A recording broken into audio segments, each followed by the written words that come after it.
देखिए, जैसा अपने को पता है कि लगातार ये अपना जनसंवाद का कार्यक्रम कल से सिरसा जिले में शुरू किया था।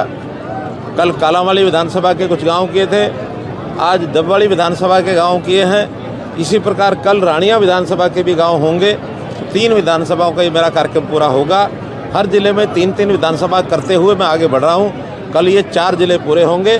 5वां जिला जो है महेंद्रगढ़ जिला, ये भी हमने इस महीने के आखिर में करना है, उसका तय किया है। जहाँ तक आज के दिन में तीनों जगह पर सामान्य जो समस्याएं व्यवस्थाएं जो थी वो तो पहले की तरह आई है।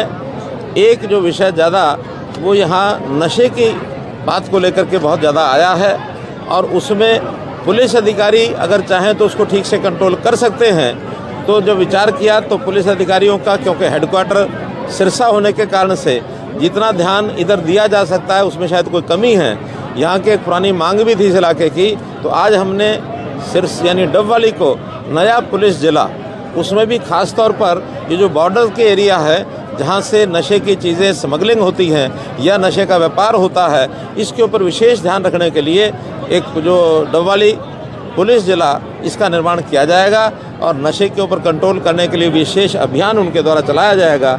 इस प्रकार का एक आज की नई अनाउंसमेंट है। एक अनाउंसमेंट हमने ये की है कि 1000 बड़े गांव में ई-लाइब्रेरीज ये खोली जाएंगी। उसमें हमारा जो ग्राम विकास मंत्रालय है वो भी काम कर रहा है, देवेंद्र बबली, उनकी ओर से भी ये विषय कई जगह रखा गया। हमने भी आज उसको मंजूरी दे करके ई-लाइब्रेरीज बड़े गाँव के अंदर चालू करेंगे।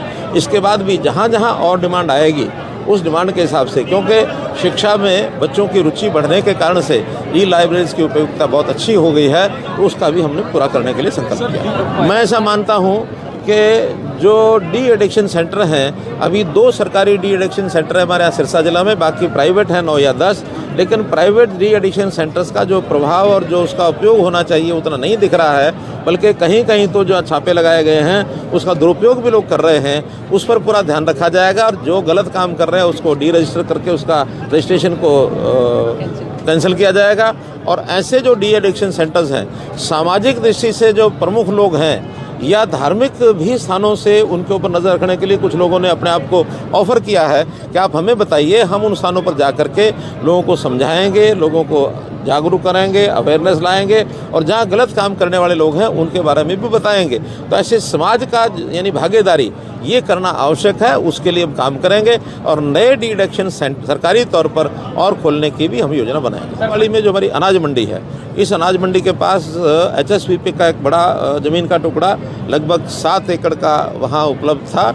आज हमने घोषणा की है कि वो 7 एकड़ ज़मीन का जो टुकड़ा है वो मार्केटिंग बोर्ड को देकर के उस मंडी का विस्तार किया जाएगा, सब्जी अनाज मंडी का। ये घोषणा भी एक आज की। सुरेंद्र सिंह हुड्डा ने कल ये कहा कि कर्नाटक ट्रेंड सेंटर है और ये ट्रेंड हरियाणा में भी रहेगा और हरियाणा में अगले चुनाव में कांग्रेस की सरकार बनेगी। मैं बता रहा हूँ कि कहीं एक आध जगह पर जब थोड़ा बहुत इस प्रकार की हलचल होती है तो उनको बहुत अपनी बड़ी एक आशा की किरण जागती है, वो भूल में न रहें। ज़मीन उनकी खिसकी हुई है, देश भर में कहीं भी इस प्रकार का कोई काम होने वाला नहीं है।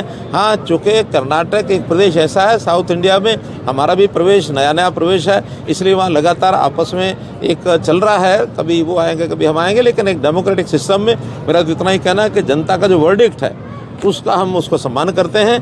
कांग्रेस को अगर दिया है तो हम भी विश्लेषण करेंगे कि हमारे सिस्टम में कहाँ कमी रही है, उस कमी को दूर करते हुए आगे फिर ये तो हर 5 साल बाद ये सारा विषय होना है।